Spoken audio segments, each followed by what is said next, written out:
Mahajanga vona tanteraka ny tiako i Madagasikara.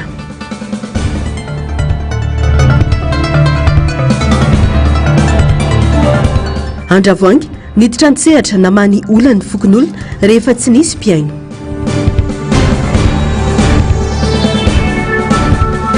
Raha ranom-pirenena tsy ampy mizara ny seza mila manohana amin'ny sehatra hafa ireo tsy voatendry hoy Durlin Redoignany. Manaritra ny fiarabana tompoko lasy sy tompoko vavy tonga soa indray atao anatin'ny fotoanan'ny fampahalalam-baovao eto amin'ny fahitalavitra MBS manasana ampanajana izay anaraka ny fampahalalam-baovao hatramin'ny farany. Mazava ny fepetra sy ny voafaritry ny lalam-panorenana mifehy ny fivorian'ireo parlementaire eto amintsika manomboka amin'ny fivoriana ara-potoana izany hatramin'ny fivoriana tsy ara-potoana. Mety ho tafiditra ao anatin'ny lahadiniky ny fivoriana tsy ara-potoana izay mety andeha atsoatsy raha ny fanazavana ny momba ny tatitry ny Cour des comptes hoy ny fanazavana izay nataony solombavambahoaka avitra Andriamosa. Tato-baovao makasika izay eo amin'ny herinantsarany Tahiriny. Mazava ny volazan'ny lalam-pandrenana ampiasaina ao anatin'izao fitondrana izao mivory indroa isan-taona ny parlementaire. Manomboka ny talata voalohany amin'ny volana May ny fivoriana ara-potoana voalohany ary ny talata fahatelo amin'ny volana Oktobra kosa ny fotoam-pivoriana faharoa izay atokana amin'ny fandaninana lalàna feno ny fitantanam-bolam-panjakana. Afaka mivory ara-potoana araka ny lahadinika voafaritra kosa nefa ny anteny miram-pirenena eo ambany fitarian'ny Prime Ministre na koa noho ny fangatahany antsasamanila n'ireo mpikambana ao amin'ny anteny miram-pirenena. Tsy mihoatra ny 12 andro anefa ny fivoriana tsy ara-potoana. Midika izany fa mbola antanatohitra maro no araina vao tonga amin'ny fivoriana tsy ara-potoana ny solombavambahoaka na dia betsaka aza ny raha maika sy mila dinihina hoy ny solombavambahoaka avitra Andriamosa. Karaha mangataka session extraordinaire ny solombavambahoaka noho ny fanehoana ataony ny Cour des comptes dia tsy maintsy mandalo Conseil des ministres. Zany hoe efa tafatsangana ny membre ny gouvernement dia mandeha any amin'ny Conseil des ministres amin'ny fampiantsoana fivoriana ho an'ny député na ny antsasamanila ny député ny mangataka fa mbola mandalo Conseil des ministres ihany koa zay vao afaka mampivory izy, zay vao afaka mivory ny anteny miram-pirenena. Ka raha izao situation zao dia mino fa any amin'ny session ordinaire no vao mety hita angamba anatin'ny ordre du jour izay makasika ny resaka Cour des comptes zay. Tsy mbola nisy lahadinika ny fivoriana tsy ara-potoana atreto saingy raha io fe-potoana voafaritry ny lalàna io dia azo antoka fa tsy maintsy hiandry ny fivoriana ara-potoana ny fandinihana ny raharaha momba ny tatitra natao ny fitsarana momba ny compte na ny Cour des comptes raha ny fanazavana. Ny ordre du jour aloha mbola tsy mivoaka satria mbola manomana izany zany membre ny gouvernement satria ny zavatra mety hisy ary tsy maintsy hisy araka ny tenin'ny filohan'ny fanavaozana ny République Madagasikara dia hisy ny loi de finances rectificative.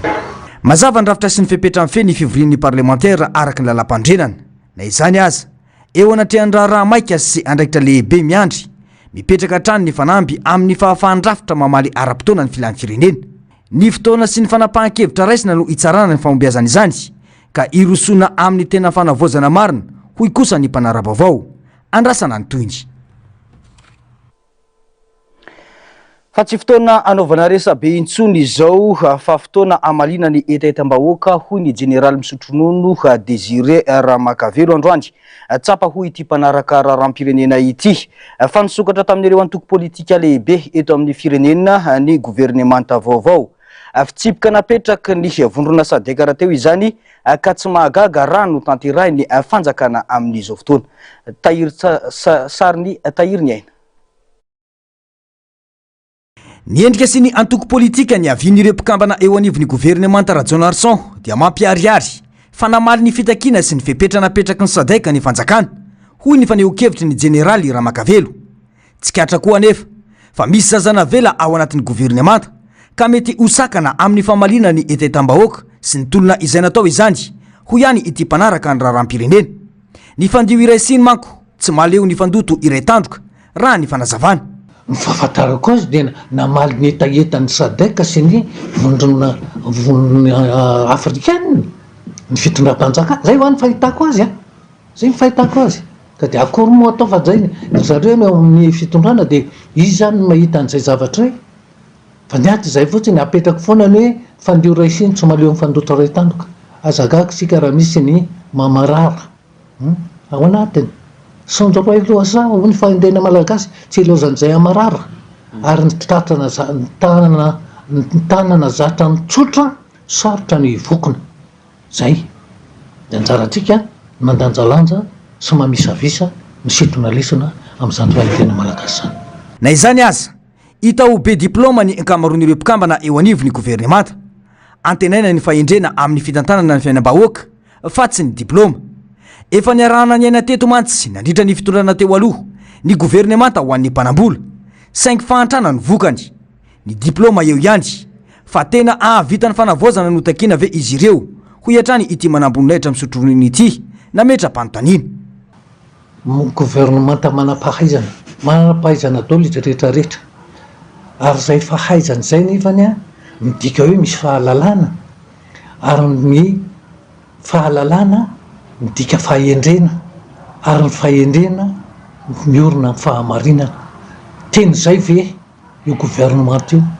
azo antoka ve fa noho ny fahaizana mampahalalana ananany ijoro amin'ny fahamarinana anana fahasahina ary teny rosomarina amin'izany atao hoe fanavaozana zany ny zavatra hita aloha de zao hoe efa misy le fandiovana efa zavatra dehibe io misehitry ny arabola am'ireo le ampimamba nataon'ny valara nanapotika ny firenetsika io aloha de fahita ka minsomana tena fa itoy zany fahavonona zany ary de tonga tokotsika hoe miala amin'ny fanadiovana tonga amin'ny fanarenana ary isan'ny fanavaozana ny gouvernemanta le taloha manko tsy le nentina le hoe nentina andriamato heritsalama teo nytiako tenena fa ny teo alohan'izay de gouvernemanta ministry ny manambola mpilalao vola ay zany nalele firenetsika any andavaka ka rehefa niala ny mpilalao vola tonga ny manam-pahendrena sy manam-pahaizana misy manantena fa isy fivoarana sy atsara-piainana eto Madagasikara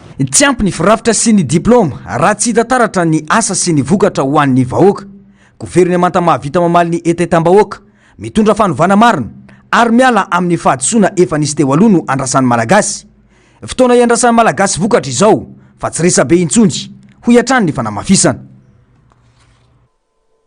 mbola vaovao mandridina ny resaka faneho-kevitra mahakasika ny raharam-pirenena izay iatrany ekena fa samy tolona teto amin'ny firenena na ireo tanora na ireo sindika na ireo mpanao politika sy ny sokajy maro samihafa saingy tsy tokony abaribary ny fitiavan-tseza taoriny ny fanendrena ireo ministry ny gouvernemanta Rajon Arson hoy ny faneho-kevitry ny mpanao politika mila miaiky ny rehetra fa olona voafantana no apetraka amin'ny fitantanana ireo tanora tsy nahazo toerana kosa dia tokony manampy amin'ny fitondrana ny fanavaozana izay tiana apetraka ho iatrany ny fanamafisana tato vaovao ny Narcisse Karazafy eo amin'ny sasindra-tsary ny mbola avatsara tsy ampy amin'ny mpitolona rehetra ny toerana sy ny asa-panjakana ambony mila miara-manaiky ireo tanora mitolona fa tsy tokony ho andrehetra ny fitantanana hoe Andriamatoa Durlan misy fotoanany koa ny zavatra rehetra maro ireo tanora nandefa tota taratasy ho safidiana ho minisitra kanefa tsy voafantana misy sehatra hafa azahoana manompo ny firenena ho ny faneho-kevitra maro loatra ny tsy fifampitokisana nisy teto amin'ny mpitondra sy ny vahoaka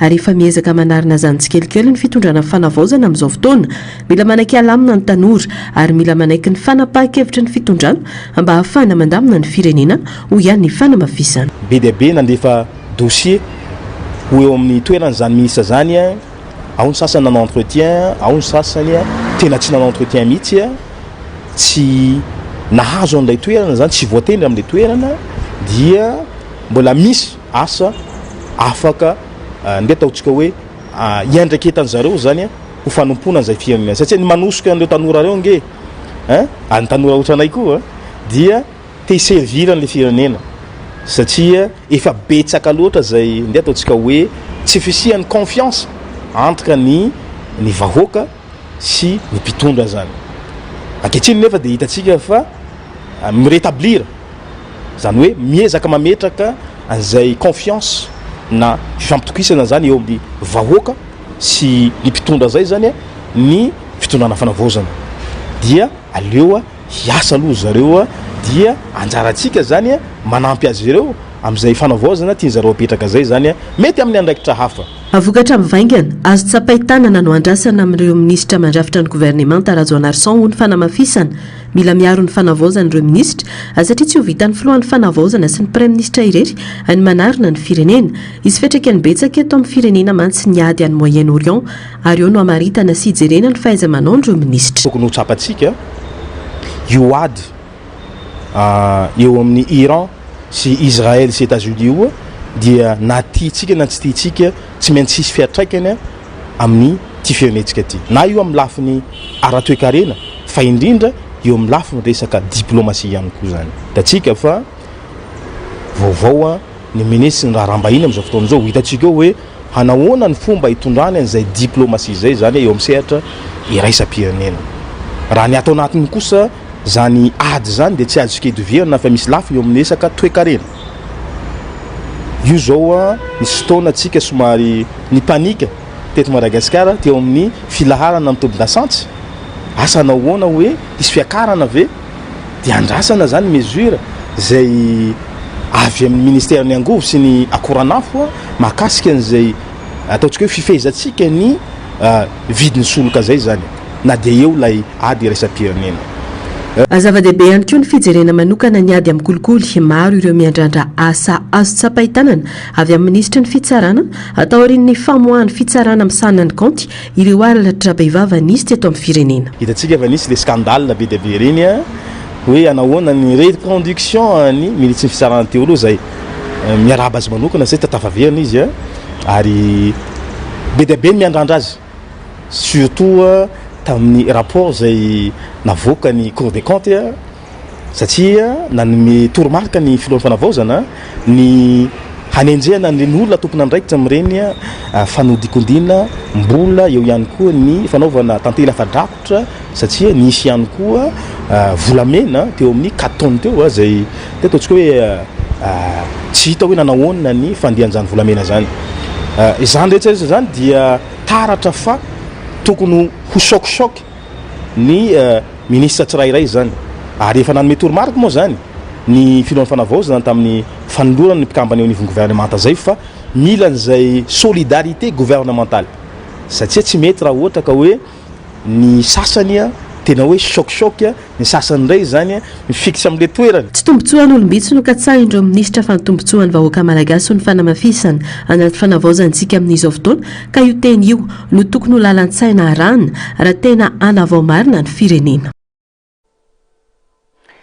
fa rampitsokosa no anatanterahana ny fionamben'ny tiko i Madagasikara ao amin'ny renivohitry Boendy tanaty firaisankina sy fihavanana no nanomanana ny etsika ka nateo azy ny fiamoran'ny daty dia tsy sakana izany vonina tanteraka i Mahajanga andray ny fionambe rampitso izay iarahana amin'ny filompanorona Marc Ravalomanana ny antsipriana izay ora tsisa no isaina dia higadona ny fotoana ny fanomezany mpikatroka tiko i Madagasikara ao Boendy eto amin'ny kianjany Magro no anatontosana ny etsika rampitso vao miaradimy no natsangana nanomana ny fionambe raha ny fanazavana zavatra nafinaritra tao anatin'ny firaisankina fihavanana fitantatiavana na natantarahana ny asa rehetra tsy mora ny asa na dia nisy ary ny hoe tamin'ny faikany olona enina valo amby roapolo dia miteny aminareo hatramintsika miteny zao dia milasaka ny tiako resana dia nafipetraka anay ny commission dimy dia tokony andraiky tao amin'ny commission finance ny accueil ny marsanef dia iny zany nanao araky sakafo heriny ohatra ny fananarana masina hoe manona ny akay vita ve manona logistique ahoana ny finance lafinaritra tokoany sorn'Andriamanitra fa dia tena andrahiny izay tena ivernès fa miaraka tsara zao fa tsy araka ndresaka ny sasany araka zany ireo mpikatroka sy ny vahoaka sisa no andrasana atetony zany sorana ny tompo efa tsara petrapetraka ny rehetra fa sisa andrasana zany dia ny fotoana rampitso amin'ny efatra sy ny vahoaka ny Mahajanga iaraka amin'ny rampitso tolakandro izany no ifamtona eto amin'ny kianjany Magro ireo mpikatroka avy amin'ny tiko i Madagasikara miaraka amin'ny filompanorona Marc Ravalomanana fa niorona amin'ny fisokafana ny fandraisana andraikitra ary ny firaisankina ny fanavaozana ny Repoblika Madagasikara hoy ny filohan'ny fanavaozana ranandateny nandritra ny fionany tamin'ny filohan'ny Guinée Équatoriale Teodoro Obiang omaly sy ampiarina maro no azo ny firenena rotonta iaraha miasa sy trandrahana eo ihany koa ny fiaraha-miasa amin'ny samy tantsimbo izay tsy safidy fotsiny ihany fa tena ilaina raha ny fanazavany ny Antsipriana izay. Omaly tolakandro no nigadona tao amin'ny serana mpiara-manidina Malabo ny délégation malagasy no tarihiny colonel Randrianirina Mivady. Nisy ny fihaonany tamin'ny filohan'ny Guinée équatoriale ka isan'ny voaresaka ny fiaraha-miasa ny firenena rotonta na dia eo aza ny fahalaviran-tany. Fanolora-tena amin'ny fananganana fiaraha-miasa mivaingana sy mahasoa ny roatonta mifototra amin'ny fifampitokisana ny fifanajana ary ny finamana maharitra. Madagasikara sy Guinée équatoriale dia mizara mihoatra lavitra noho ny kontinanta afrikanina. Samy firenena voafefin'ny rano isika, ianareo dia voafefin'ny Atlantika, izahay kosa dia amin'ny ranomasombe Indiana. Ary izany fitoviana izany no anisan'ny kofehy volamena izay mampiray ny firahalahintsika ary fototry ny fanamafisana ny fifandraisana. Amin'ny maha-mpikambana antsika ao amin'ny vondrona afrikanina sy ny fianakaviam-be iraisam-pirenena dia manana andraikitra isika sy fahafahana mba hanehoana fa ny fiaraha-miasa amin'ny tatsimo dia tsy nofinofy fotsiny fa tena azontsika tanterahina tsikelikely isaky ny sehatra. Andriamatoa filoha ry rahalahy malala tsy sakana nelanelana ara-geografika izay misy eo amintsika fa fanasana ananganana tetezana manelanelana ny ranomasombe roa lalatsara miavaka ho an'ny fiaraha-miasa ho an'ny fampandrosoana iombonana. Mifameno ny toe-karena firenena rotonta hoy ny colonel Randrianirina Mikael. Maniry izahay ny karoka fomba fiasa mivaingana hanamorana ny varotra, amporisika ny fampiasam-bola tsy miankina ary vonona metraka ny fepetra isian'ny fiaraha-miasa ara-toe-karena maharitra izay mahasoa ny orinasantsika sy ny vahoakantsika. Ny jono, ny fizahantany, ny indostria santionany amin'ireo sehatra azon'ny firenena rotonta trandrahana. Miorina amin'ny fisokafana, ny fandraisana andraikitra ary ny firaisan-kina ny fanavozana ny Republikan'i Madagasikara hoy ny filohan'ny fanavozana. Ny fikasana ny hampifandray ny Atlantika amin'ny ranomasombe Indiana amin'ny alalan'ny fiaraha-miasa stratégique eo amin'ny fanjakana rotonta dia vina izay tena akaikin'ny foko.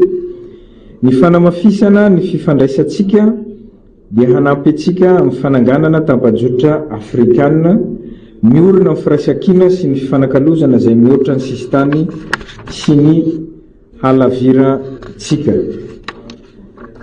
Ity fifandraisany faritra Atlantika Indiana ity izay eseho ny fiaraha-miasantsika dia mety ho lasa modeliny fampiraisana Afrika hampitambatra bebe kokoa ny kontinanta hampatanjaka azy ary hanome hery azy eo amin'ny sehatra iraisam-pirenena.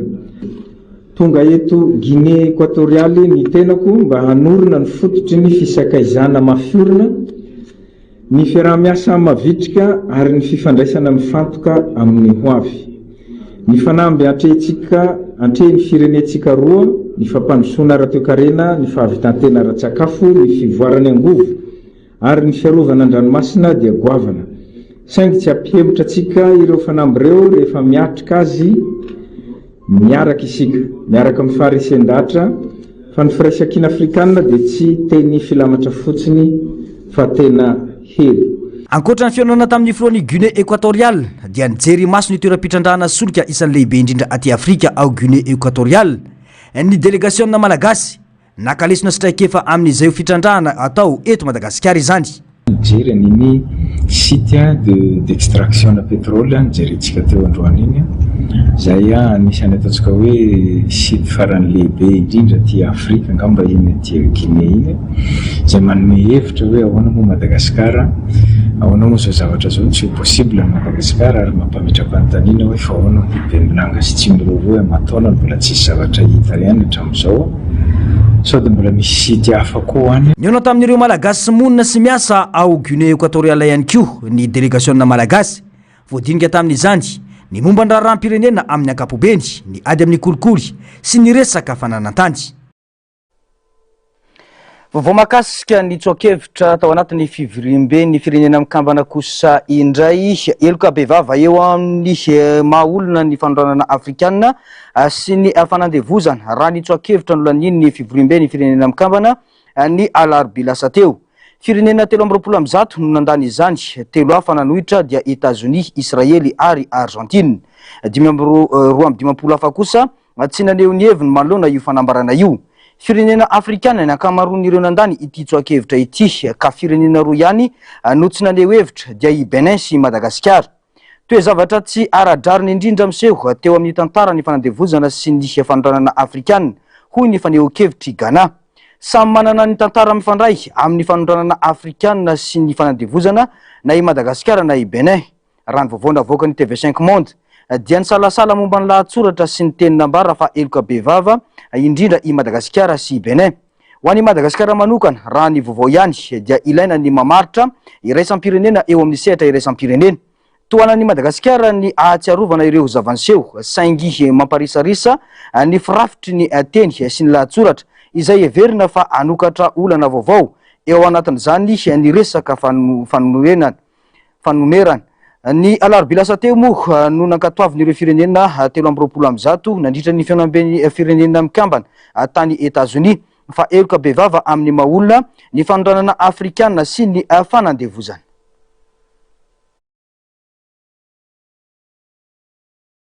Anambahiny ny sampana fampalalam-baovao amin'ity alina ity faniry avy eo amin'ny boutique Smart Tanjombato miarabany faniry. Miarabany Germain dia miarabantsika rehetrarehetra natokantrano ihany koa. Tamin'ny taona 2024 tsika fianao no nafarantetra inona fa misy ny zava-baovao ho anareo avy eo amin'ny boutique Smart Tanjombato. Ny zava-baovao aloha amin'ny Canal Plus tsy lany fa misy foana isam-bolana dia misy zava-baovao foana eo aminay. Dia izay ny antony atongaavako eto amin'ity androany ity ampafantatra an'izay zava-baovao amin'ity volana mars ity ho antsika rehetrarehetra natokantrano ho an'ny mpanjifa sy ho an'izay rehetrarehetra mbola eritreritra ny anjifa ny vokatra Canal Plus. Dahoara tonga dia rosotsika ny resaka abonnement sy ny réabonnement manahoana ny manodidina izay amizao. Amin'ity volana mars ity zao isika dia manana lohahevitra hoe pasika mitolagaga. Fa maninona moa izy io mampitolagaga izy ny client bish mampitolagaga le izy satria amin'ny 50,000 ariary zany hoe 10,000 ariary dia afahanao manjifa ny vokatra Canal Plus zany hoe boky accès moine azonao amin'izay 50,000 ariary zay miampy an'ilay décodeur vaovao décodeur HD ny installation moa dia efa maimaimpona anatin'izay. Ankoatr'izay ny resaka bonus sy ny tolotra maro samihafa manahoana faniry. Ny bonus koa zao amin'ity volana mars ity dia manana 12 andro be zao tsika 12 andro tout Canal Plus miampy an'ilay tolotra DSTV miaraka aminy. Zany hoe raha manao réabonnement ianao amin'ny formule nisy ianao dia mahazo 15 jours tout Canal Plus sy DSTV. Faniry isan'ny mety mampametra-panotanany maro hoe raha te hanjifa vaovao zany hoe ho mpanjifa vaovao mihitsy ny Canal Plus manahoana ny manodidina izay. Zay mihitsy ilay teneniko teo hoe 50,000 ariary dia efa mahazo an'ilay izy zay mahatonga izy hoe mampitolagaga 50,000 ariary izy raha boky accès ny safidinao amin'ny fanomboanao azy. Raha ohatra ka misafidy an'ilay boky évasion ianao dia 70,000 ariary na 7 ariary. Ilay accès plus 90,000 ariary na 6 ariary ary ny tout Canal Plus kosa dia 135,000 ariary na 10,000 sy 3 sy rahetsy ariary. Ireo boky ireo dia samy manana ny mampiavaka azy zay mahatonga ny hoe samy hafa ny prix-any satria samy manana ny canal sy manana ny chaîne mampiavaka azy ireo boky ireo. Eo amin'ny resaka tantara mitohy gasy manahoana satria isan'ny ahafantaran'ny olona ny Canal Plus ihany koa ny mauvais gasy. Eny tompoko ny tantara mauvais gasy aloha zany dia tsy hovinantsika ho an'ny efa manjifa sy ho an'ny moeritreritra mbola vao eritreritra ny anjifa koa moa zany dia ny maizom-bolana. Io maizom-bolana io anisan'ny tantara be mpakafy indrindra raha nahatsikaritra tsika dia izy nahazo lalana voalohany ny maizom-bolana. Efa nanomboka tamin'ny 19 mars teo ny fizarana fahatelo zany hoe ny saison 3 ny maizom-bolana efa nanomboka tamin'ny 19 mars teo. Toy izany ihany koa misy film vaovao amin'ny mauvais gasy izy efa nanomboka tamin'ny 11 mars azafady tamin'ny 11 mars teo dia ny soaanja. Eo amin'ny hoan'ity fanatanjahantena kosa manahoana faniry? Miandry zao tsika fa ny quart de finale efa manombotomboka avy eo satria ny quart de finale ny Champions League manomboka amin'ny 7 avril zao ilay izy dia miandry calendrier fotsiny zany tsika hoe ahoana ny fomba andefasantsika an'ilay match isan-karazany fa aza matahotra ianareo fa anome fafampoanareo izahay. Ono afaniry mety isan'ny fantaniana tonga ny atsainy olo ihany ty hoe raha ohatra ka te hanjifa vaovao nefa mpanjifa vaovao zany fa tonga de te hanao an'ilay 80,000 ariary sa tsy maintsy mandalo an'ilay 50,000 ariary aloha zany zay vao tonga any amin'ny 80,000 ariary. Ny hoe 50,000 ariary zany hoe tsy prix-ny abonnement izy io tsara marihana aloha fa anatin'io 50,000 ariary io de misy an'ilay 36,000 ariary ny abonnement anatiny io. 36,000 ariary abonnement access un mois io. Raha ohatra ka hoe te hanana an'ilay 80,000 ariary ianao mitovy foana fa raha za de manaova réabonnement aloha manaova réabonnement am'ilay 36,000 ariary ianao de tonga de mahazo an'ilay 15 jours tout Canal Plus ianao. Miampy an'ilay DSTV. Io DSTV le super sport izy isika. Amin'ny super sport tsika mahita ny La Liga, Champions League fa ny commentaire ny fotsiny amin'ny teny anglisy fa tsy amin'ny teny frantsay.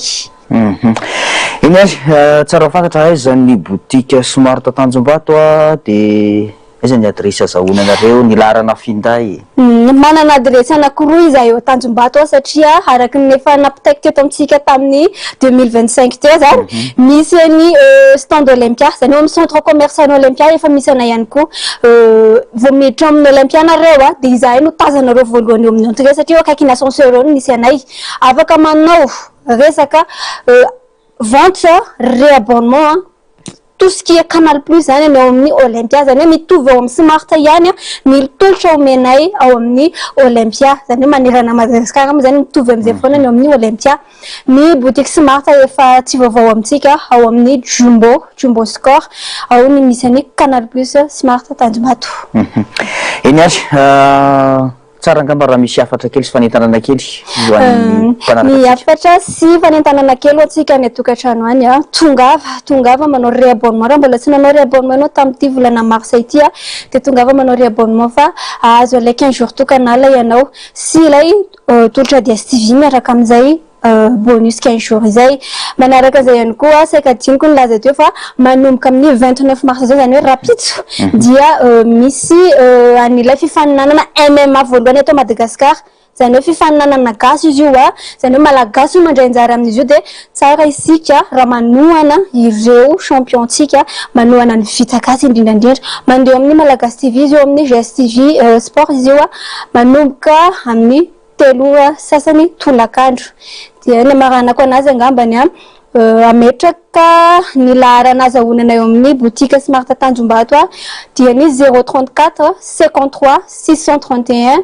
81 avery quoi 034 53 631 81 afaka miantso anay ianareo na firy de afaka mandrainareo foana ampitsikina ampifaliana mandrazako anareo raha misy fanontaniana de afaka mamaly ao raha misy etaetapo de afaka mamaly arakin'izay vita koa. Mankasitraka ny faniriny tonga zay fanazavana sy ny tsara fantatra momba ny Canal Plus zay. Mankasitraka anareo tamin'ny MBS nandray de mankasitraka anareo ny tokantrano ihany koa de manantena ny fahatongavanareo ary izahay amin'ity volana mars ity dia veloma tompoko. Zay ny amin'iny fandao toy izatsika ny fampalalam-baovao ilaina ny fandraisana andraikitra entitra sy maharitra mba ahatsapan'ny vahoaka mivantana ny vokatra eo amin'ny fiainana andavanandro hoy ny etsika Feliomena tamin'ity androany ity. Nitaky ny fiaraha-mientan'ny vahoaka malagasy ihany koa ity etsika ity mba tsy ho voazarazara noho ny politika ny fanankorontanana ataona vondron'olona fa mba hikatsaka ny mahasony firenena raha ny fanazavana atrany rindra tsara ny tahiriny. Tokony fitarian'ny filohan'ny fanavozana sy ny lalam-panavozana napetraka ny fitondram-panjakana ankehitriny ny etsika Feliomena na ny Bando Rouge. Manentana ny vahoaka malagasy ihany koa ity fikambanana ity mba tsy ho voarebirebin'ireo mpanao politika izay mikasa ny anakorontana ny fizotry ny fanavozana. Zava-dehibe ny firaisankina sy ny fifanohanana eo amin'ny samy malagasy indrindra amin'izao dingana fanarenana ny firenena izao. Na izany aza nanamafy ny fitakiana amin'ny gouvernemanta amin'ny tokony ampiarana politika mazava sy mahomby ho an'ny tena fampandrosoana ny etsika Bando Rouge. Manaiky izahay fa teknisiana avokoa ianareo fa kosa aokare mba hanao politika miaraka amin'ny filohan'ny fanavaozana ianareo ka hanao ireo politika mpanjakana ho amin'ny fampandrosoana ny firenena ka hirosoantsika tanteraka ao anatin'ny tena fanavaozana ary voninky hiady ihany koa tahaka ny fijoran'ny Bando Rouge manoloana ireo fanaratsiana izay mandalo eto amin'ny firenena.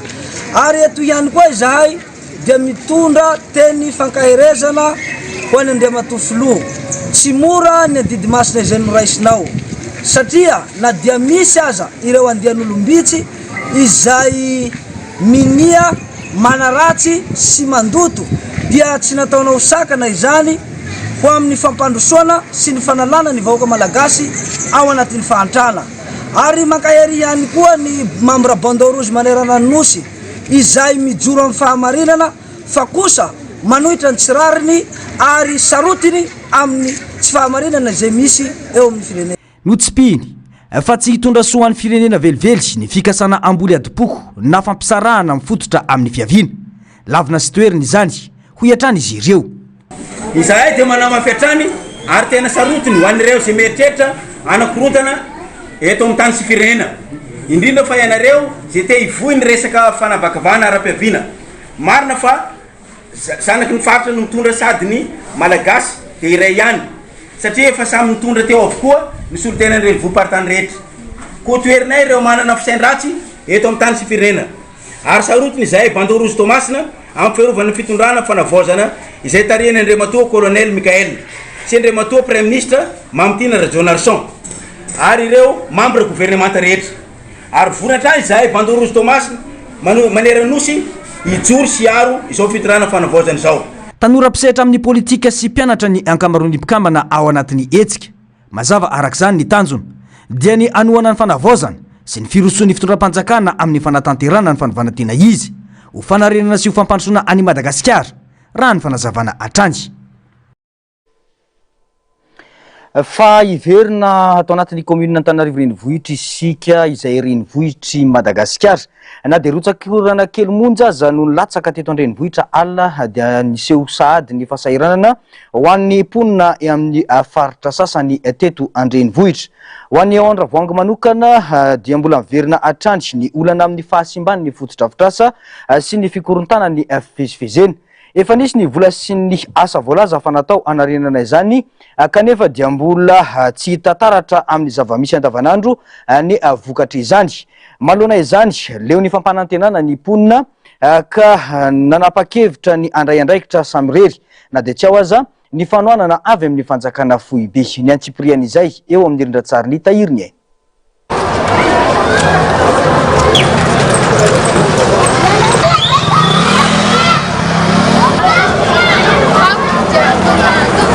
Vao nirotsaka kely ny orana alina dia toy n'izao zava-misy ety Andravoahangy izay tsy lazaina intsony ny loza aterany hoy ireo mponina ary miteraka akony ratsy amin'ny fiarina izany. Eto aminay dia tsy afaka rano foana mandavataona. Ny anton'izay dia ny pirasa tsy mandeha amin'ny fanafirasy normal fa vy kely nentin'ny zalany donana azy dia iny no zay rano sy zakany iny ihany dia vao mandeha kely le fako sy rano maridjetra dia tsy esina ny kanalina.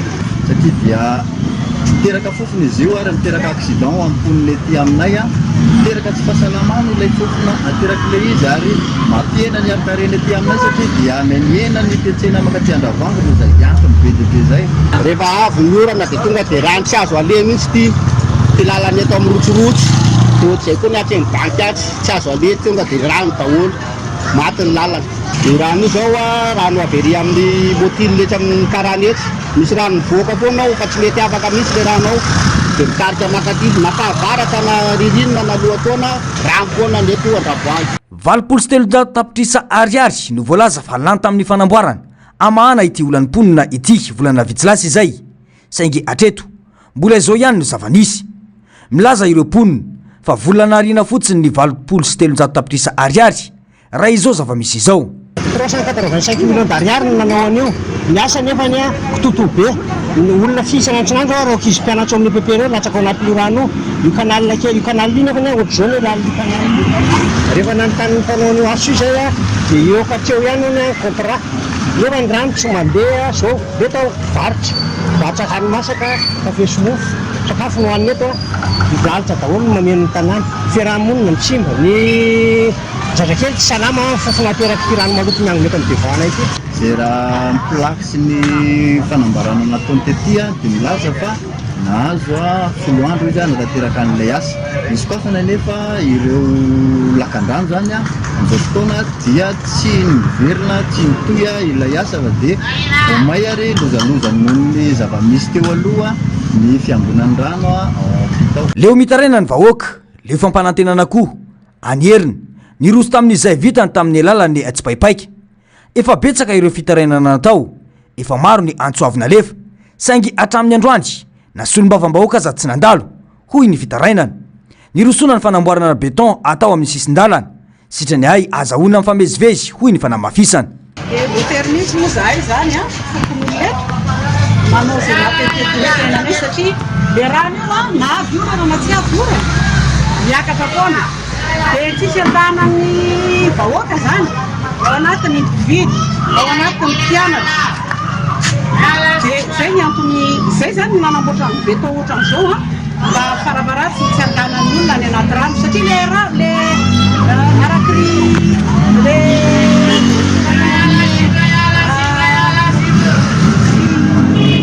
zany dia hoe 385 millions nany ariary nefa ny any tena tsy hita mihitsy zay vitany ka zay vahoaka eto zany dia nandray fanapahakevitra hoe maty mihitsy ty lalana ty tsisy vititsony tsisy mpandeha tsony ka alohanay manamboatra tsara fa ratsiny lalana ho an'ny mpandeha. Efa nisy ny fangatanana nataon'ireo mponina eto Andravoangy mba andraisan'izy ireo an-tanana ny fanaovana ny asa saingy tsy omeny fanjakana alalana izany raha ny fanazavana. Zay moa zany le efa nangataka hoe amboarinay mihitsy le momba an'le vacation rehetrarehetra fa tsy nahazo autorisation zay na dia tsy nangataka vola ariary raha ny fanjakana fa tamin'ity kosa zay teo mbola tsy nangataka vola na ariary raha ny fanjakana fa volanay vahoaka no miala anamboarana an'izao plakina beton zao mba ahafahan'ny olona mandeha ao amin'ny lalana madio. Ary tsy etoany fa lava mahatratra eo amin'ny 20 metatra eo lalana zay io anisan'ny namboarina vitany androany mba ahafahan'ny olona sy ny vahoaka rehetra ary mandalo sy mipetsaky lalana ity sy ireo varotra rehetra mba ahafahana mba hamelomana ny ankohonany. Manoloana ny fahanginan'ny tompona andraikitra sy ny fahatarany fahatongavany vahaolana voatery mandray andraikitra ny mponina na dia tsy eo aza ny fanohanana ofisialy hita fa mbola velona ny firaisan-kina sy ny finiavany fokon'olona amahany olana sedrainy andavanandro. Mampametra-pantaniana nefa izany atraizany tokony andraisan'ny vahoaka ny fanjakana ary raha oviana no raisina ola aram-pahamena ny filanisy ireo andrasana ny toyny. Tontolon'ny fitaterana kosa indray mitaraina ireo mpamily fiarakaretsaka eto Antananarivo no ny fahasahiranana mianjady amin'ny asa manoloana ny fanamafisana fifananana amin'ny fisin'ny fitaterana vaovao mampiasa application. Tsy mitovy ny fepetra sy ny lalàna iasan'ny tsirairay ka manimba ny tontolon'ny fiarina sy ny famelomantena izany ary ny fidiram-bola raha ny fanazavana atrany. Miantso ny fanjakana araka izany izy ireo mba maly atrany sy andray andraikitra aingana manoloana ity olana sedrain'izy ireo ity. Ny antsiprian'izay tanteriny Narsisy Karazafy eo amin'ny sasiny ratsariny mbola avatsara.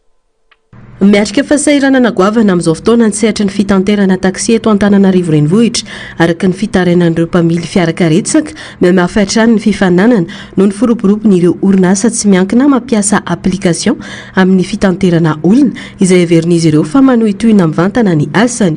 Potika tanteraka ny tsy ampiarian'ireo taksi satria mihena be ny mpanjifa tsy mitovy anefa ny fepetra iasan'ny tsirairay ekena ny fifananana saingy tokony hitovy ny lalàna amin'ny fe sy ny hetra aloha hoy ny fanazava. Lasa be zany no misehatra ny asana taksi zany hoe le olona misehatra amin'ny asana taksi tsy malahelo akory zay mivola azo amin'le olona manao an'le sehatra fa tokony hitovy ny zavatra misy ary tokony mandoko tomobile manoatra ny taksi izy mandoko tomobile ohatrany hoe bezy misy manko zao ohatrany le ohatrany hoe tsevery pikla mba mandohetra ohatranay hoe izy reny ary raha ohatra mandohetra tsy le tompony ny atao mandohetra fa le tomobile isan'isany zay zany hitako hoe olana satria raha le tompony reny mandohetra dia forfaité hoe tonga dia mety mando 20 millions izy na mety mando 50 millions izy fa ho an'ny asana taxi manko ny tomobile no mandohetra fa tsy ny olona dia zay mba angatahana mo angatahana amin'ny fitondrany efa misy ihany koa dina moa zany zao mame hoe efa ao anatin'ny tao anatin'ny tolona moa zany tena dia mba mitady mahasoso mahatsara ny asa. Araka ny fanazavany, maro amin'ireo orinasa vaovao no tsy manaraka amin'ny fitsipika amin'ny feny fitanterana nefa mahazo miasa malalaka. Manoloana izany, nampitandrina ireo mpamily taxi afara tsy misy fandraisana andraikitra aingana dia mety tijanona tsy andohetra intsony izy ireo. Commune ny ao amin'ny faritany, ny ao amin'ny ministère transport zany tena angatahana zany efa nisy olo tena ihany mba nandeha any amin'ny transport fa tsy haiko na eo mba voaray na mbola tsy voaray fa tena mijaly ty siatsy ny asa ray ty. Raha ohatra zany marina zay manaiky fifaninanana fa le fifaninanana tokony ampitoviana le fifaninanana ampitoviana ny letan'le fifaninanana hoe samy mandoa etsa mitovy a samy mandoa patanty samy mandoa manao vizity a ny vola mivoaka anay zany betsaka lavitra noho ny endry zareo isa-taona mo ny tomobile ampiasay ny NPCLA manokana ohatra zao a tomobile tsy mandeha solika ny chauffeur karazana tomobile zay rehefa tomobile misy diesel misy tomobile tsy numéro matricule eto Antananarivo zany isan'ny angatahana. Misy kosa ty le speed ty tomobile mbola tsy tokony hiasa satria tsy manana ty carte grise malagasy ary nefa manao an'le asan'le fitaterana. Miaratsy ny fari-piainana amin'izao fotoan'izao, mihasarotra ihany koa ny fitadiavana asa. Noho izany, manao antsoavo amin'ny tompony andraikitra mahefa ireo mpamily fiarakaretsaka mba hijery akaiky ny zava-misy andray fepetra maika ary ametraka rafitra mazava ahafahana mampitovy ny fifaninanana ho fiarovana ny asa sy ny fivelomany ireo mpamily taxi eto andrenivohitra. Vokatry ny fiaraha-miasa eo amin'ny faritra Vakinakaratra sy ny ponina dia natomboka ny fanamboarana ny lalana ao Maiza, lalana mampifandray commune ambanivohitra miisa 3. Ny faritra no miantoka ireo fitaovana, ny solombavambahoaka sy ireo malala-tanana kosa no miadidi ny solika. Manoloana izany moa dia miantso ireo zanakam-pelezana sy ireo mpiara-miombrantoka ny solombavambahoaka ifanometanana amin'ny asa fanamboarana ny lalana ao Mahaza ity. Ny antsipriana izay. Mitodika ao Mahaiza, distrikan Betafo ankehitriny ny asa fampandrosoana. Ilalana tokoa manko no lalandrian'ny fampandrosoana. Antony nahatonga ny solombavambahoaka Madagasikara nandray andraikitra nanatsara ny lalana Mahaiza izay mampitohy commune ambanivohitra 3 dia ny commune ambanivohitra Mahaiza alaka nisy anaty vato ary ambomanambola. Vahoaka maro araka izany no mampiasa azy. Voalohany indrindra aloha dia saorana bebe ny avy ao anivon'ny amin'ny an'ireto fitaovana reto ampiasana ty amin'ny fanamboaran-dalana ty amin'ny commune Mahaiza. Ny fanamboaran-dalana moa ny lalana tena efa ratsy dia ratsy tokoa dia nataona io lahara-pahamehana amin'ny programan'asa amin'ity taona 2024. Naneho fisaorana ny filohan'ny faritra ny solombavambahoaka Madagasikara fa kosa nanao antsoavo amin'ireo zanakam-pelezana amin'ny fanatanterahana ity lalana ity. Misaotra ny amantolo lehibe faritra ihany aloha dia tena nitsinjo manokana ary natao priorité dia Mahaiza. Eto kosa nefa dia miafy manao antsoavo satria raha nikajikajy ny esmera dia eo amin'ny 300 litatra isan'andro eo lany. Misy an'ireo zanakam-pelezana izay olona mba teraka teto Mahaiza mba hanampy satria tanindrazana ombonana ity. Manao izany aza itsika tompona tanindrazana ianareo mpampiasa camion collecteur izay tena misitraka ny voalohany indrindra amin'ity lalana ity mba manao antsoavo mba hifampiona amin'ny selomera mba hijery izay azonareo anampiny. Angatahaka eto koa mba hidongidongony amin'ny zanana iny fanampana gazoala satria manao ihany ny tena fa vakitratra satria district iray manontolo ity ary mametoky amin'ny commune hafa ihany koa ny tena vanampofosa be ety ihany fa ianareo mangataka ny amin'izay dia manao fifanarana amin'ny faritra ny fotoana izay ampiasana dia za eo foana matsovambahoaka manampy manao tatsoloka ny amin'ny fanomezana ny gazoala. Mbola hisitraka fanamboaran-dalana tahaka izao ihany koa ny any amin'ny commune hafa raha ny nambaran'ity olom-boafity taty amin'ny distrikan Betafo ity ihany. Tontolo ny fambolena kosa indray zava-dehibe ho an'ny fampandrosoana ny sehatry ny fambolena ny fidiran'ny tantsaha ao anaty coopérative. Amin'ny alalan'ny coopérative no ahafahan'ireo tantsaha mifanampy mizaratra ikefa ary mahazo fiofanana sy fanohanana samihafa. Manampy amin'ny fanamafisana ny firaisankina sy ny fihavanana eny ambanivohitra ny coopérative sady manamora ny fidirana amin'ny tsena sy ny fanatsarana ny vokatra. Ankoatr'izay, mitondra vahaolana amin'ny tsy fananan'asa sy ny fahantrana any ambanivohitra satria mamorona asa sy mampiroborobo ny fahaiza-manao ho an'ny tantsaha, ny mpanao asa tanana ary ny tanora. maro amin'ireo coopérative no manolotra fiofanana maimaim-polo izay manampy ny mpikambana anatsara ny teknika mpamokarana sy ampitombo ny vokatra azony. Efa hitantaratra any amin'ny faritra sasany eto Madagasikara ny vokatra tsara entin'ny fiaraha-mientana tahaka izao. Ho an'ny faritra Itasy sy Bongolava dia misy etambajotra Madasalanitra, fikambanana iray mampivondrona tantsaha sy mpanao asa tanana maro izay mitondra ny anjara birikiny amin'ny fampandrosoana ny tontolo ambanivohitra mihoatra ny 10 amin'izao fotoana izao. Ny mpikambana Katanora sy ny vehivavy no 80 isanjato ao anatin'ity fikambanana ity. Tontolo ny fahasalamana kosa indray mbola ambany ny fahalalan'ny mponina momba ny lalàna mifehy ny fahasalamana ara-pananahana sy fandrindrana ny fiterahana na dia 70 taona ny aza no nankatoavana sy nampiarana izany.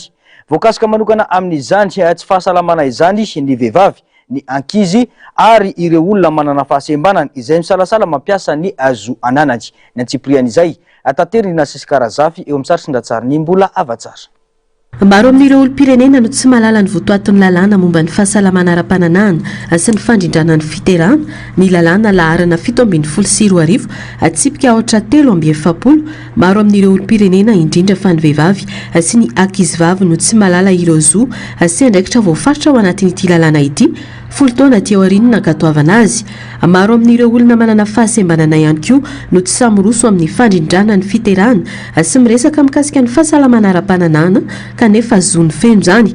Zava-dehibe araka izany ny fampafantarana ireo vehivavy manana fahasembanana ny mikasika ny fahasalamana ara-pananahana sy ny fomba fandrindrana fiterahana. Mitondra zavatra bevata ho anay fa ny fahalalana fahalalana ny santé reproductive sy OPF io satria maro aminay amin'ny personne handicapé zany fa indrindra le vehivavy mbola tanora tsy dia mandray an'izay satria mavaka ny mana fahasembanana azy izay. Atahorana zany hisy fiantsaikana amin'ity vatany zany amin'ny fanaovana fanabeazana azy zany io matériel nataontsika piqûre na ireny fisisika reny dia taloha hisy fiantsaikana amin'ny fahasembanana fa ny tanora tsy dia ampy satria tanora koa moa fa indrindra dia tsy olojefana somary mbo asitsitsika zany fa indrindra tena tanora vehivavy dia asitsika zany fa nohon'iny fahasembanana iny dia tsy aseho zany hoe itoy ny raha fa mahamenatra zany mahamenatra ny ray aman-dreny mihitsy zany hampivondrona azy amin'ny fikambanana iny raha tsy zahay personne handicapé mihitsy zany fa manao manentana ny ray aman-dreny any amin'ny fiarahamonina. Ilaina ny fandrindrana fiterahana indrindra amin'izao vanim-potoana iainantsika izao hisorohana ny fahasahiranana mety ateraka ny fahamaron'ny zaza tsy nirina eo anivony ny fianakaviana. Tsy tokony ho sakana ary mila amporisihana azy ireo zatovavy andrindra ny fiterahana ary mety ahomby kokoa raha ireo ray aman-dreny no manome fanabeazana ara-pananahana ny zanany. Satria eo amin'le resaka fiterahana zany raha tsy manao fanabeazana aizana misy le manao kely aizana dia miasa isa-taona na isa-2 taona dia miteraka. Dia le fanabeazana aizana iny zany fa hoe andrindrana an'le fiterahana. Dia amin'izao fiainana zao moa zany le ankizivavy amin'izao na 5-10 taona raha dia efa mahafantatra an'izany fitiavana zany. Dia izay zany no hoe mahatsara anazy manao an'le fanabeazana aizana. Mahareny an'ireny aloha tokony andraikitra mahitsy izy amin'ny zazavavy. Efa matetika moa zany raha hoe mikarakara sy manana zany nyreny amin'ilay ankizivavy amin'izao fotoana. Ankizivavy amin'izao fotoana betsaka no sidoka nyrendrarendra sy amin'ilay fiainana eny mahafiainana amin'izy tanora. Mora mifandray kokoa ny ray aman-dreny sy ny zanaka raha toka misokatra ny firesahana momba ny fahasalamana ara-pananahana sy ny fomba fandrindrana fiterahana. Zava-dehibe ny fahafantarany ray aman-dreny fa mandrindra fiterahana ny zatovo hisorohana ny fifandirana sy ny tsy fifankazahoana eo amin'ny rotonta.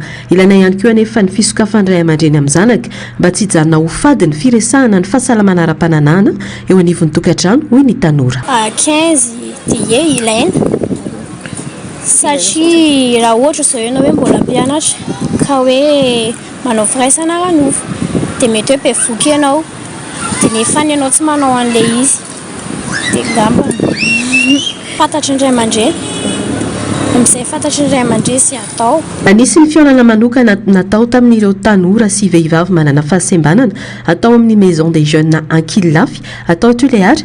Nandritra izany no nanazavana ny votoatin'ny lalàna mikasika ny fahasalamana ara-pananahana sy ny fandrindrana fiterahana, manome fahafahana feno ny mpivady isafidy ny isanjanany sy ny elanelam-piterahana tiany ity lalàna ity. Fotoana nanentanana ireo tanora hiala amin'ny firaisana ranofo alo loatra sy ny fanambadiana kanefa mbola tsy ampy-taona izay voarara lalàna malagasy. Raha mikirisaka lalàna mikasika ny fahasalamana ara-pananahana sy ny fandrindrana ny fiainam-pianakaviana ity dia efa manana lalàna manan-keritsika. Izay ilay atao hoe loi 2017/043 makasika an'izay zany. Betsaka nefa mbola tsy mahafantatra izy io satria tsy ampy ilay fampifantarana. Ary zay zany ny antony mahatonga anay anatin'ny activité anay anatin'ilay atao hoe réseau parlementaire national pour la justice reproductive ny midina ifotony tahaka an'izao miresaka amin'ireo sarangan'olona samihafa. Anisan'izany voalohany indrindra ny tanora, eo ihany koa ny vehivavy, eo ihany koa moa zany ny ataontsika hoe ny tompona andraikitra manam-pahefana ny fotony dia anisany ifampiresahanay makasika an'izay resaka hoe ity ny lalàna misy ampifantarana antsika rehetrarehetra. Fantatra fa vehivavy 10 isan'andro ka zatovo ny 3 amin'ireo no maty noho ny fahasarotana mandritra ny fitondrana voka na fanalan-jaza, mitombo isa koa ny fitondrana voka tsy nirina sy ny fanalana zaza antsokosoko izay voaralany lalàna ary mampidoza. Mila fahasahina araka izany fampafantarana fa zo fototra ny fisitrahana ny fahasalamana ara-pananahana sy ny fisitrahana ny fomba fandrindrana fiterahana. Ny tsy fahaizana an'izay lalàna izay matetika no mitondra an'ireo tanora ireo any amin'ny fahaverezana na tsy fahombiazana amin'ny fitondran'ny fiainana satria betsaka ny tanora no mitondra voaka tsy nirina, betsaka ny tanora no tratran'ny aretin'ny findra nefa zavatra azo soroana tsara zany. Dia zo fototra ny fahasalamana ary tsy hanavahana io tsy hanavahana taona io tsy hanavahana fofo tsy hanavahana finoana io tsy hanavahana zay statut misy anao eo anivon'ny fiarahamonina na statut na sojabe anao na ray aman-dreny na vavaka na inona dia zoa ny rehetrarehetra izay fahafantarana zay zoa fahasalamana sy ara-pananahana zay.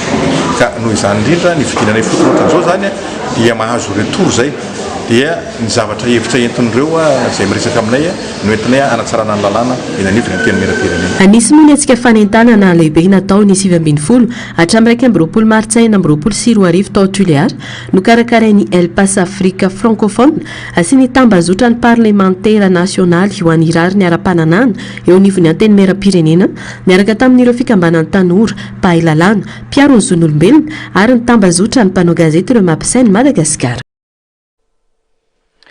Fa niseho fandroany teo anatrehan'ny fitsarana any États-Unis Nicolas Maduro sy ny vadiny omaly alakamisy taoriny ny samborana azy ireo ny volana janoary lasa iny.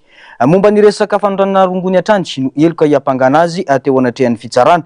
Tsy dia malina loatra andry zareo venezuelana nefa ity fitsarana ny filohany teo aloha ity. Ny Antsipriana izay ary. Natolotra ny fitsarana fandroany tao New York omaly alakamisy ny filohan'ny Venezuela teo aloha Nicolas Maduro sy ny vadiny Cilia Flor. Nofonjaina ao amin'ny fonjan'ny Brooklyn izy ireo amin'izao fotoana izao. Samy nandany fiampangana azy izy mivady ka nangataka ny alina foanana ny fiampangana azy ireo. Etsy ankilany tsy nahasarika ny vahoaka venezuelana ity raha fiampanganany filohany teo aloha ity ary tsy dia voaresaka firy amin'ireo aina manjerim-panjakana. Maro amin'ireo mpanohitra no maniry ahitan'ny Nicolas Maduro ho tsaraina noho ny kolikoly sy ny famoretana mahery vaika nandritra ny fihetsiketsehana ka nahafaty olona 100 ny tao anatin'ny 10 taona farany. Raha jerena ny fivoaran'ny toetrara ao Venezuela hatramin'ny alan'ny Nicolas Maduro teo amin'ny fitondrana dia nisy ny fiovana vitsivitsy. Anisan'izany ny famotsorana ireo gadra politika anjatony, ny fanalefahan-tsazy ary ny fanokafana bebe kokoa ny toe-karena. Na dia izany aza, mbola maro no tsy afa-po noho ireo olona akaiky ny fitondrana teo aloha mbola eo amin'ny fahefana izay tarenin-dely sy Rodriguez, mpisolo-toerana any Maduro. Na dia nisy fanovana minisitra aza dia maro ireo olona napetraka amin'ny toerana ambony no mahatonga ady hevitra. Velona ny AIA satria mbola tsy misy daty voafaritra hanaovana fifidianana vaovao izay andrasan'ny maro hampiverina indray ny demokrasia ao amin'ny firenena. fa mivelatra sy miroborobo ny ampahany amin'ireo indostria aty Afrika noho ny fampiasam-bola sinoa ary mitombo hatrany izany isan-taona indrindra eo amin'ireo tetikasa stratégique maro. Adihevitra mipetraka nefa ny momba ny trosa sy ny fiantraikany ara-tontolo iainana ateraka ireo fampiasam-bola ireo. Ny Tsipriana izay. Firenena afrikanina maro no mahazo tombony tamin'ny fananganana ozinina sy fotodrafitrasa tohanan'ny Chine tao anatiny taona vitsivitsy. Ireo tetikasa ireo dia mikendry sy hanampy ireo firenena handroso amin'ny sehatry ny famokarana amin'ny alalan'ny fanodinana ny akora eo an-toerana fa sy miankina amin'ny fanafarana avy any ivelany. Ny tanjona lehibe amin'ity fiaraha-miasa ity dia ny hampitombo ny asa ho an'ny mponina, hanasarana ny fahaiza-manao ara-teknika ary indrindra hanamafy ny fahaleovan-tena ny toe-karena afrikanina. Araka ny fanazavana, maro amin'ireo orinasa naoriny mpampiasa vola sinoa no manome fiofanana ho an'ny mpiasa ao an-toerana afy hatrany mba hampitombo ny traikefa efananany. Etsakilany, hita ihany koa ny vokatra azo amin'ny sehatra sasany toy ny fitombony ny famokarana sy ny fanondranana vokatra vita avy ao an-toerana. Manampy amin'ny fanamafisana ny toerana misy an'Afrika eo amin'ny sena iraisam-pirenena izany, indrindra amin'ny sehatra industria. Na izany aza, sy mbola voavatanteraka ny fanampy sasany. Ahitana ady-hevitra ny fitombon'ny trosa amin'ireo firenena mandray fampiasam-bola sy ny fiantraika ny tetikasa amin'ny tontolo iainana. Amin'ny ankapobeny, heverina ho iray amin'ireo singa manandanja amin'ny fampandrosoana ara-toe-karena aty Afrika ny fiaraha-miasa amin'ny Chine. Raha voarindra tsara izany, dia mety hitondra masoandro vaovao sy fiovana lehibe amin'ny fananganana industria matanjaka sy maharitra manerana ny kontinanta Afrika. Toeram-pivavahana sinoa any ambanin'ny tany sy ilay bibikely mamirapiratra no afakely hoentina aminao indray amin'ity androany ity. Misy lavaka ambany tanany amin'ny faritra ienana sy sankisiany Chine natsoina hoe Aodong. Trano sy tempoly voahositra izy io. Toerana manatantara sy ara-kolontsaina lehibe any Chine ity tempoly ambany tany ity. Tamin'ny vanim-potoana taloha no nanamboaran'ny olona azy ho toerana fipetrahana sy fivavahana ary fialofana raha misy loza. Ao amin'ity tempoly ity ny sary hosodokon Bouddha voahositra amin'ny rindrina sy rindrin-kazo, jiro menaka nampiasaina tamin'ny fanompo-pivavahana ary fanatitra ho an'ny razana sy Andriamanitra araka ny fomba nentim-paharazana sinoa.